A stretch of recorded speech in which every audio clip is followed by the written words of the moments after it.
높임 표현 먼저 해설하도록 하겠습니다. 이제 전반고 1은 이제 4-이 높임 표현이 들어가고 있어가지고요. 그 부분을 좀 정리하려고 해요. 높임 표현은 크게 세 가지가 있습니다. 주체 높임이 있고요.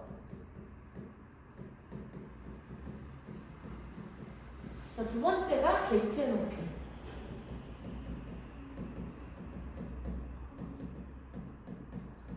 네, 세 번째가 상대 높임입니다.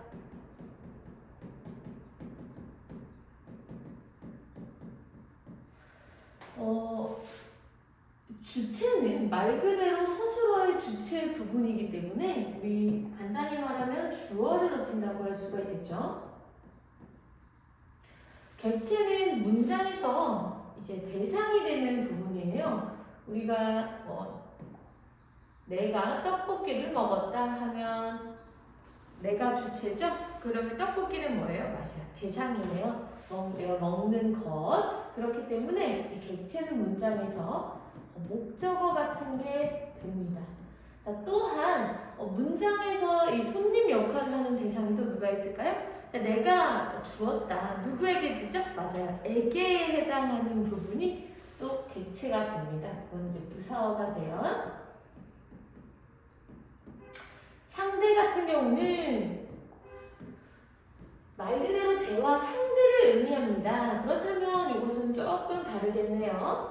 이제 문장 밖에 청자에 해당하는 부분이 상대다라고 볼 수가 있겠습니다.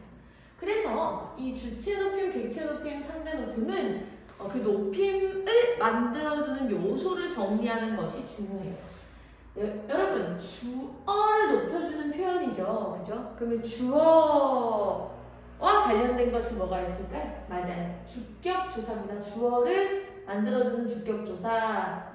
이, 가, 깨서 따위가 있죠. 플러스로 단체 플러스에서 등등이 있는데, 자, 중요한 거는 그거예요. 자, 철수가 집에 갔다. 여기서 이 주어는 높임의 대상이 아니죠. 그죠? 왜? 철수는 굳이 높여야 할 만큼 나이가 많지는 않거든요. 자, 근데 철수의 아버지라고 한번 바꿔보겠습니다. 그래서 주체가 아버지, 나이가 많은 대상이 됐기 때문에 우리는 이가 대신 뭘 쓰기로 하는 거예요? 맞아요. 깨서를 사용해서 주체를 높여주려고 하는 거예요. 아버지께서. 오케이. 자, 첫 번째 주체 높임을 만들어주는 요소 정리할 수 있을까요? 예스. 첫 번째, 주격조사가 되겠습니다. 주격조사.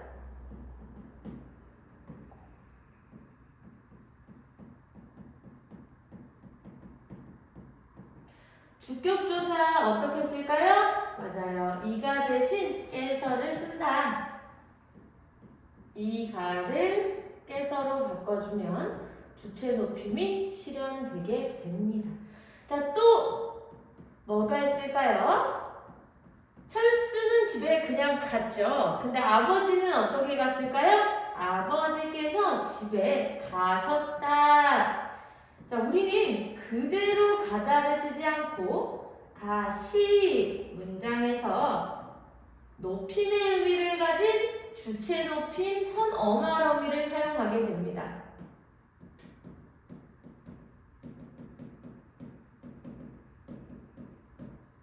요 선어말어미에 대한 것은 나중에 한 번 더 설명을 할게요.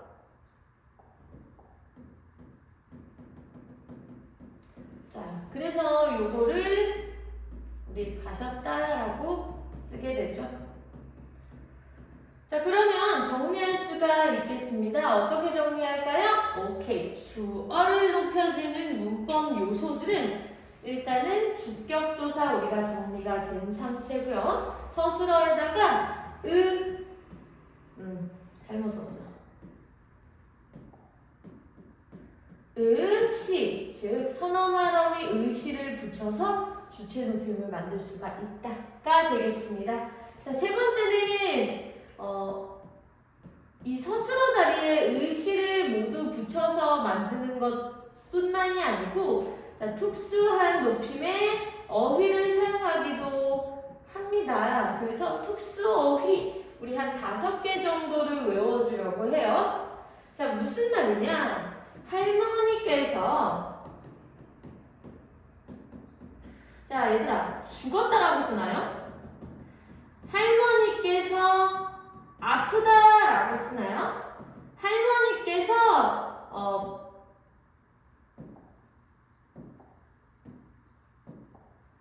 뭐 먹는다고 할까? 이렇게 진지를 자, 먹다라고 할까요?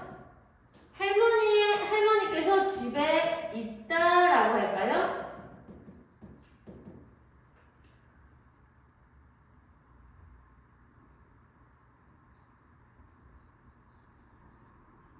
할머니께서 집에서 이제 잔다 라고 할까요? 자, 선생님이 왜 이런 단어들을 가져왔냐 하면 우리가 평소에 쓰던 이 단어에 죽으셨다 이 선어말어미 시가 결합되는 것이 아니라 아예 다른 높임의 어휘를 사용하기 때문에 요거를 가져왔다라고 보면 되겠습니다.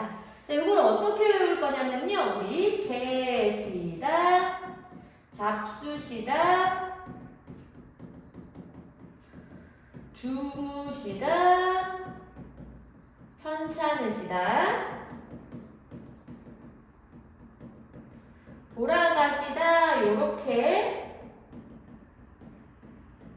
첫머리를 따서 개, 잡주, 편돌 요렇게 외워줄 거예요. 자, 한번 다시 가볼게요. 할머니께서 죽었다 대신 뭐 쓰지? 돌아가시다 쓰죠. 할머니께서 아프다 대신 뭐 쓰지? 편찮으시다 씁니다.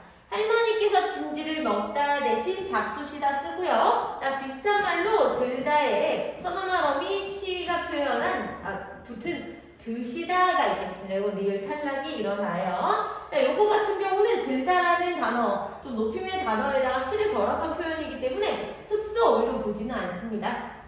자, 집에 있다 대신 계시다 쓰고요. 잔다 대신 주무시다를 씁니다. 자, 개잡주 편돌 특수어휘 뭐라고요? 개잡주 편돌. 자, 그러면 좀 스토리텔링이 돼야 되겠지, 그치? 개. 자, 개를 조금 폭력적이에요. 죄송해요.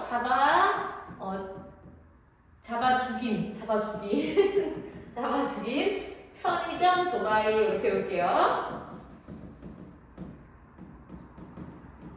자, 개, 잡주, 편돌 이렇게 외울 거예요. 다시 뭐라고요? 계시다, 잡수시다, 편찮으시다, 돌아가시다. 오케이? 개, 잡주, 편돌, 계시다, 잡수시다, 주무시다, 편찮으시다, 돌아가시다. 이렇게. 자, 주체 높임은 이런 식으로 확인을 할 수가 있다라고 볼 수가 있겠습니다. 그래서 주체 높임 찾아라 하면 이렇게 주격조사 찾아야 되고요. 선어말어미 의시 혹은 특수어휘를 찾아낸다면 주체 높임이 실현된 것을 확인할 수가 있다라는 겁니다. 자, 두 번째 객체 높임으로 가볼게요. 자, 요거 잠깐 멈춰서 이제 필기를 하시고요. 자, 객체 높임을 만들어주는 문법 요소도 챙겨볼 거예요. 자, 우리 주체 높임 다시 한번 정리를 하자면 주어를 높여주는 깨서, 주격조사 깨서를 사용했고, 자, 두 번째 선어말어미 의시를 썼습니다. 선생님, 선어말어미가 뭐죠? 자, 선어말어미는요, 자, 용언에서, 즉 동사나 형용사에서 먹다 이런 거 있지, 가다 이런 거 있죠. 이렇게 변하지 않는 부분까지는 우리가 간이라고 했어요. 근데 변하는 부분을 우리가 전부 어미라고 하는데 기능에 따라서 이 어미들의 이름이 달라진다라고 볼 수가 있겠습니다. 보면요, 먹었다 이렇게도 쓰죠. 어간 뒤는 다 활용하는 부분이라서 이렇게 붙어갈 수 있는 거예요. 자, 이 단은 그러면 뭐야? 문장 끝에 있기 때문에 얘 이름이 단어 끝에 있는 어미예요. 요런 자리의 이름을 따지자면 어말어미. 그러면 얘는 뭐지? 맞아요. 어말어미 앞에 오기 때문에 먼저 선을 써서 선어말어미. 자, 요런 것은 이제 자리의 이름이다라고 볼 수가 있겠죠. 근데 얘는 어떤 기능을 할까요? 과거 시제 역할을 하기 때문에 과거 시제 선어말어미라는 이름을 갖고 있다는 거예요. 그럼 먹는다는 현재 시제 선호말 어미. 먹겠다는 미래 시제 선호말 어미입니다. 자, 그러면 우리 가시었다. 여기에서 이 시의 이름은 그럼 뭘까요? 맞아요. 주체 높임 선어말 어미다 라고 볼 수가 있는 겁니다. 결국 어말어미 앞에 있는 이 자리들의 이름이 선어말 어미고 그 기능을 먼저 얘기해 준 다음에 선어말 어미를 더해주면 된다. 요렇게 보면 되겠습니다. 이해가 되시죠? 그래서 이 의시의 이름은 무엇이다? 다시 주체 높임 선어말 어미다.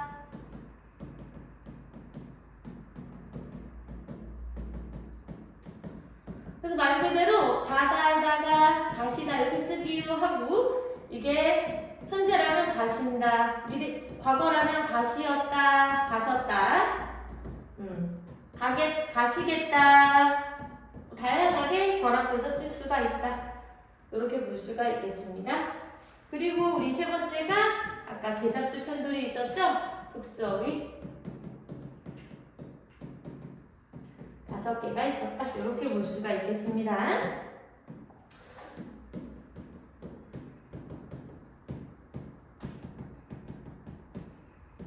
계시다, 잡수시다, 주무시다, 편찮으시다, 돌아가시다. 자, 그 다음 우리 객체 높임을 한번 봐볼게요. 객체 높임은 목적어와 부사어를 높인다라고 볼 수가 있어요. 자, 예문을 그러면 한번 살펴보자면 내가 할머니를 데리고 오겠다. 이런 문장이 있고요. 자, 두 번째, 내가 선생님에게 이것을 물어볼게. 이런 두 문장이 있다고 칩시다. 이거는 옳은 문장일까요? 자, 여기서 주체는 내가입니다. 그죠? 그렇기 때문에 이제 서술어에 원래 주체 높임의 대상이 높은 사람이라면 의시나 특수어휘를 써줘야 될 텐데 나는 굳이 높일 필요가 없기 때문에 이거 그냥 냅둬주시면 되겠습니다. 주체 높임을 쓰이지 않은 거예요. 자, 그럼 객체 높임이 쓰였나 보자. 자, 객체 높임이 지금 잘 쓰이지 않았어요. 이유는 목적어 할머니와 목적어 선생님, 부사어 선생님이 높임의 대상인데 적절한 표현이 쓰였나를 우리가 확인을 해봐야 되겠습니다. 자, 보니까요, 우리 을룰은 사실 이가의 높임 표현은 깨서였죠. 근데 을룰의 높임 표현은 딱히 없어요. 이거 놔두면 돼요. 그래서 할머니 높임의 대상만 확인해주고 이거와 관련된 이제 서술어가 지금 높일 수 있는 그 단어인지만 확인을 한번 해보도록 할게요. 자, 내가 할머니를 데리고 자, 이 서술어 높일 수 있는 단어일까요? 맞아요. 근데 데리시고 이런 거 있어? 없지. 맞아. 그러면 객체 높임에서는 선어말 어미를 사용해서 높이는 게 아니에요. 그러면 어떻게 높일까? 맞아. 아예 다른 단어를 쓰지? 모시고 이런 단어를 쓴다는 얘기예요. 자, 두 번째, 내가 선생님에게. 자, 요 목적어는 그대로 썼는데요. 이 부사어는 우리 바꿔줄 게 보이죠? 맞아. 에게를 그러면 뭘로 바꿔야 되겠다? 깨로 바꿔줄 수가 있다라는 겁니다. 자, 또한 서술어를 한번 체크해보면 선생님에게 물어볼게. 자, 뭘로 바꿀 수가 있어요? 물어보실게. 이상하지? 그지? 요거는 이제 여쭈어 볼게. 아예 다른 묻다 대신 여쭈다로 바꿔줄 수 있다라는 얘기예요. 자, 결과적으로 우리는 지금 부사어, 목적어 확인했고요. 부사격 조사 깨로 바꿔준 뒤 서술어를 다른 걸로 바꿔줬다라고 볼 수가 있겠습니다. 자, 잠깐 멈춰서 우리 정리를 해볼게요. 결과적으로요. 이 객체 높임을 만드는 요소를 따로 정리를 해보자면 첫 번째, 부사격 조사를 깨서로 바꿔준 후에 두 번째, 이것도 마찬가지로 특수어휘를 쓰게 되는 거예요. 아까 시 같은 걸 붙이지 않는다고 했지? 요거는 4개가 있어요. 이거는 자 배영 모드 이렇게요. 우리 열공 모드 하고 있지? 근데 다른 사람을 선생님을 뵐 때 약간 그런 느낌으로 생각하면 될 것 같아. 상대를 만날 때 어떤 모드? 배영 모드 좀 공손해 보이죠? 그런 모드를 취하자 이거예요. 자 만나다 대신에 뵈다, 묻다 대신에 여쭈다, 데리다 대신에 모시다, 주다 대신에 드리다를 사용한다라는 거예요. 자, 나 할머니 보고 올게 뵈다. 자, 묻다 여쭈다. 자, 데리고 올게 모시다. 할머니께 이거 주고 올게 드리다. 괜찮죠? 모단로 바꿔주고. 자, 이런 식으로 객체 높임이 정리가 되겠습니다. 이해가 되시나요? 자, 상대 높임은 청자를 높여주는 표현이었기 때문에 청자의 나이가 높으면 존대, 나이가 낮으면 우리가 반말을 쓰려고 해요. 이 상대 높임은 크게 격식체와 비격식체로 나누게 됩니다. 격식체와 비격식체, 격식체 4개 있고요. 비격식체 2개 있어요. 자, 격식체는 아주 높은 표현, 아주 높임, 아주 낮춤. 자, 보통 높임, 예사 높임이라고 하죠. 보통 낮춤,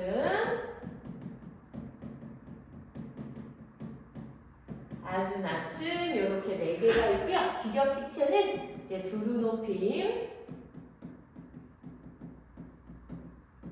두루 낮춤 이렇게 있어요. 두루 낮춤은 우리가 친구들끼리 쓰는 해체가 되겠습니다. 그냥 요것도 종결어휘에 따라서 달라지는 거라서 약간 끝말만 바꿔주면 되잖아. 야, 너 이리 와봐. 반말이지, 그지? 근데 누구야? 이리 와볼래요? 한다면 바로 존댓말이 돼요. 끝말만 바꿔주면 이게 존대가 됐다 반말이 됐다 한단 말이에요. 자, 그래서 가 이런 표현, 너 집에 가니? 가, 전부 다 돼요. 어떤 평서형, 의문형, 감탄형 등등에 따라서 표현은 달라질 수가 있다. 자, 두루 높임은 요체예요. 그럼 중요한 거는 격식이랑 비격식체를 어떻게 나누냐? 오케이, 친근하고 친밀하면 비격식, 친밀하지 않고 공식적이면 이제 격식체 이렇게 봐요. 아주 높임은 TV에서 쓰는 하십시오체. 갑니다, 갑시다, 가십니까? 이런 표현들을 얘기하지, 그지? 자, 보통 높임 같은 경우는 가오체. 양로원이나 노인정 같은 데서 지금 가오, 지금 가시오 이런 것들 사용하자. 보통 낮춤은 하객체, 장인어른이 사위한테 쓰는 어디 가게 이런 표현들. 아주 낮춤은 헤라체입니다. 너 지금 가라 이런 표현들이 나오죠. 그러면 가요 이렇게 하면 되겠네요. 그래서 이 격식체는 이 종결어휘의 형태가 어떤 것이냐 확인하시고요. 이게 존대인지 존대인지 존대가 아닌지 이런 거를 체크하고 결과적으로 만약에 설미나 할머니께서 할아버지를 뵈러 가신다고 해. 요렇게 본다면 우리가 어떻게 체크해야 된다는 거예요? 오케이. 상대 체크하고 종결어휘. 해체니까 아하, 비격식의 두루 낮춤 해체예요 라고 얘기해 줄 수 있어야 되겠고요. 깨서가 나왔고 가시다 나왔으니까 주체 높임 체크, 할아버지를 배영 모드에 배 나왔으니까 지금 이거는 상대 높임, 주체 높임, 객체 높임이 전부 쓰인 것이다. 이렇게 체크할 수가 있겠습니다. 자, 일단 뭐 이게 높임 표현의 전부예요. 선생님이 정리한 부분들 외워주시고요. 또 이런 부분들도 다 암기가 돼야 되겠습니다. 자, 여기까지 정리할게요.